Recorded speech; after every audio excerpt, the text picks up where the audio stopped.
வணக்கம். வாங்க. இப்போ நம்ம ட்ராகன் ஃப்ரூட் பழம் தான் பறிக்க போகிறோம்.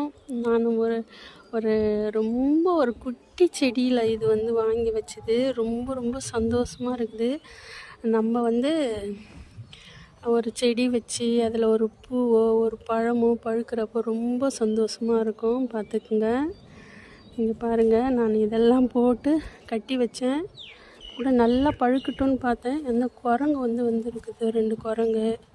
அது பறிச்சிட்டு போயிடும். இது மாதிரிலாம் ஒரு பாதுகாப்பாக ஒரு செடியை வளர்த்தா மட்டும்தான் வளர்க்க முடியும் மாடி தோட்டத்தில், மொட்டை மாடியில். இது பார்த்திங்கன்னா ரொம்ப கஷ்டங்க. இது எப்படின்னா இந்த விலை மாதிரி ஏதாவது நம்ம மாடி ஃபுல்லாக அடித்து வச்சா நல்லா ஃப்ரீயாக எது வேணாலும் வச்சுக்கலாங்க.